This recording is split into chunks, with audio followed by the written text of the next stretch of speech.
아무리 먹는 걸 줄여도 살이 안 빠지신다고요?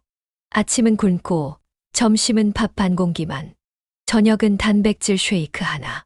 이렇게까지 했는데 체중계 바늘은 꿈쩍도 안 하고 심지어 몸무게가 야금야금 늘어나기까지. 체중계가 고장 난 건가? 여러 번 올라갔다 내려갔다. 분명 열심히 참았는데 결과는 참담합니다. 근데요, 이런 분들 정말 많아요. 헬스장에서 운동하는 사람들 중에서도, 식단 잘 챙기는 사람들 중에서도요. 왜 그럴까요? 오늘은 그 이야기를 해보려고 합니다. 그냥 흔한 말 말고 진짜 실제로 많은 사람들이 착각하고 있는, 아무리 노력해도 살 안 빠지는 진짜 이유 5가지. 지금부터 이야기할 내용은 다이어트 정보에 몇 년씩 시간을 쏟아부은 사람조차도 쉽게 놓치는 이야기입니다. 그러니까 이 영상 지금부터 진짜 끝까지 집중해 주세요. 그럼 지금부터 빠르게 알아볼게요. 첫 번째 진짜 이유, 먹는 것만 줄이면 빠질 줄 알았다. 이 말, 언뜻 들으면 맞는 말 같아요. 다이어트는 결국 칼로리 게임이다. 적게 먹으면 빠진다. 누구나 알고 있죠. 하지만 문제는 우리 몸은 그렇게 단순하지 않다는 겁니다. 자, 예를 들어볼게요. 하루 섭취량을 갑자기 1000칼로리 이하로 줄였다고 가정해 봅시다. 처음 며칠은 살이 빠집니다. 그런데 2주쯤 지나면요. 몸이 어떻게 반응하는지 아세요? 몸은 이렇게 생각해요. 큰일 났다. 얘 지금 굶고 있네. 에너지 아껴야겠다. 그럼 기초대사량이 뚝 떨어져요. 쉽게 말해 몸이 에너지를 최대한 안 쓰는 방향으로 전환되기 시작하는 겁니다. 체온도 떨어지고 쉽게 피로해지고 집중력도 떨어지고 더 심하면 생리불순까지 옵니다. 그리고 이 상태가 유지되면 어떤 일이 벌어지냐면요. 우리가 음식을 먹었을 때 몸이 그걸 최대한 저장하려고 해요. 언제 또 이런 기회가 있을지 모르니까 하면서 말이죠. 결국 적게 먹고 있는데도 살은 안 빠지고 조금만 먹어도 살이 찌는 체질이 되어버립니다. 이게 바로 대사 적응이라는 겁니다. 과학자들은 이걸 starvation mode라고도 부르죠. 그리고 이게 무서운 게 뭐냐면 다이어트를 포기하고 평소 식사량으로 돌아가잖아요. 그럼 어떻게 될까요? 그 순간 몸은 드디어 풍년이다 하면서 미친 듯이 지방을 저장합니다. 그리고 이전보다 더 살이 찌기 시작해요. 이게 바로 요요 현상이에요. 다이어트를 하면서 체지방률이 줄었는지 안 줄었는지는 보통 눈으로 확인하기 어렵습니다. 근육량은 줄고 지방은 남아있는 일명 마른 비만, 즉 말라 보이는데 체지방률은 높은 상태가 되죠. 그래서 단순히 먹는 걸 줄이는 다이어트는 절대 답이 아닙니다. 우리가 진짜로 해야 할 건 적게 먹는 게 아니라 잘 먹는 것이에요. 탄수화물, 단백질, 지방, 비타민, 미네랄, 물. 이 모든 걸 균형 있게 먹으면서 우리 몸의 대사를 망가뜨리지 않게 유지하는 것. 그게 핵심입니다. 그리고 먹는 양을 줄이기 전에 먹는 질부터 바꿔야 해요. 하루 3끼를 먹더라도 설탕과 정제탄수화물, 포화지방 대신 복합탄수화물, 식이섬유, 좋은 단백질로 바꾼다면 그 자체로도 살이 빠집니다. 왜냐면 혈당이 천천히 오르고 인슐린이 덜 나오고 결국 지방 저장 신호가 줄어들기 때문이죠. 실제로 많은 연구들이 말해요. 같은 칼로리를 먹더라도 무엇으로 이루어졌느냐에 따라 체중 변화가 다르다고요. 지금까지 칼로리는 살이라고 생각하셨다면 이제는 칼로리의 질도 꼭 함께 보셔야 합니다.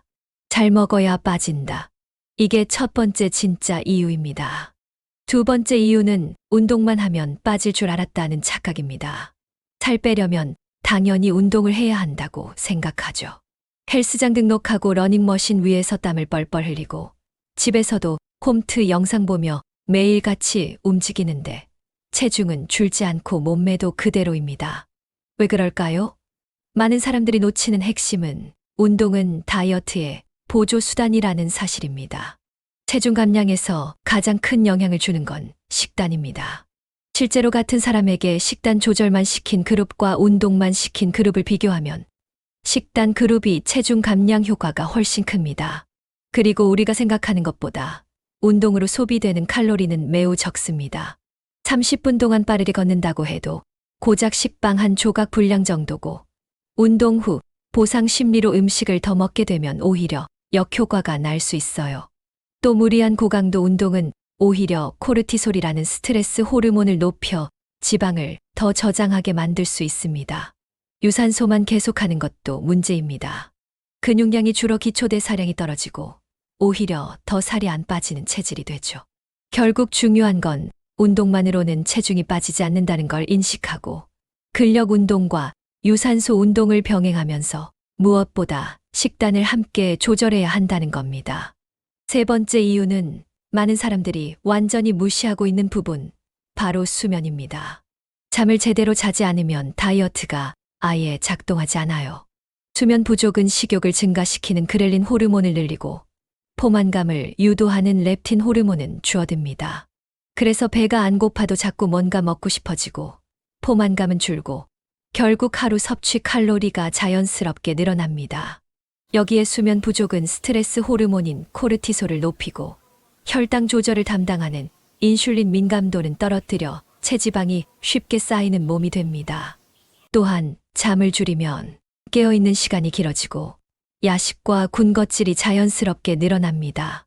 이런 패턴이 반복되면 다이어트는 점점 멀어지고 몸은 피로해지고 붓고 체중은 그대로입니다. 그래서 다이어트를 한다면 식단과 운동만 챙길 게 아니라 취침 시간, 수면의 질, 수면 루틴까지도 함께 관리해야 제대로 된 감량 효과가 생깁니다. 네 번째 이유는 바로 스트레스입니다. 우리가 살이 찌는 가장 큰 원인 중 하나는 먹는 게 아니라 느끼는 감정에 있습니다. 스트레스를 받으면 뇌는 편안함을 찾으려 하고 가장 손쉬운 위안이 되는 게 음식입니다. 특히 단 음식, 고지방 음식에 끌리게 되죠.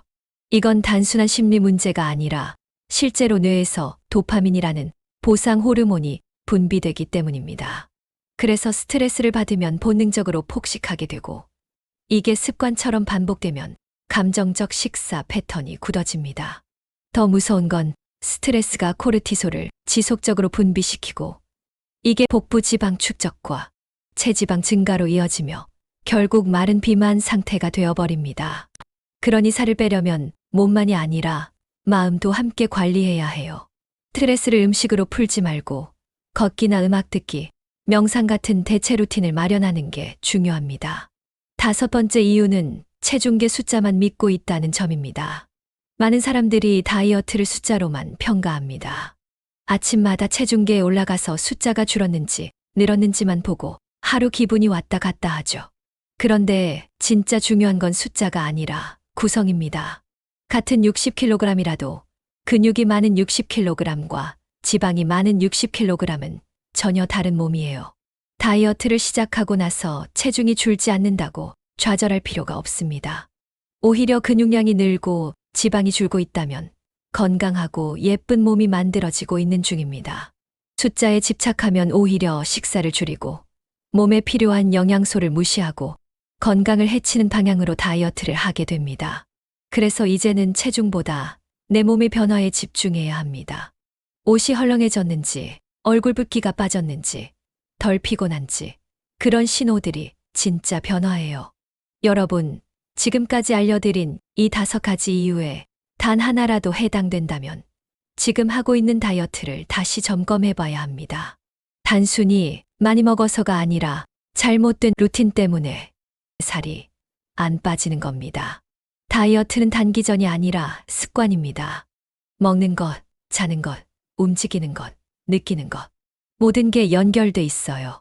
그래서 오늘 영상이 여러분의 다이어트에 중요한 전환점이 되었으면 좋겠습니다. 지금까지는 몰랐을 수 있어요. 하지만 오늘부터는 다르죠. 진짜 내 몸을 위한 다이어트, 지금부터 다시 시작해도 늦지 않았습니다. 이 영상이 도움이 되셨다면 좋아요와 구독 잊지 마시고요. 다음 편에서는 살이 빠지는 식사 순서와 구성에 대해 이야기해 볼게요. 알고 나면 평생 써먹을 수 있는 꿀팁이니까 꼭 함께 해주세요. 저는 더욱 알차고 유익한 영상으로 다시 찾아뵙겠습니다. 감사합니다.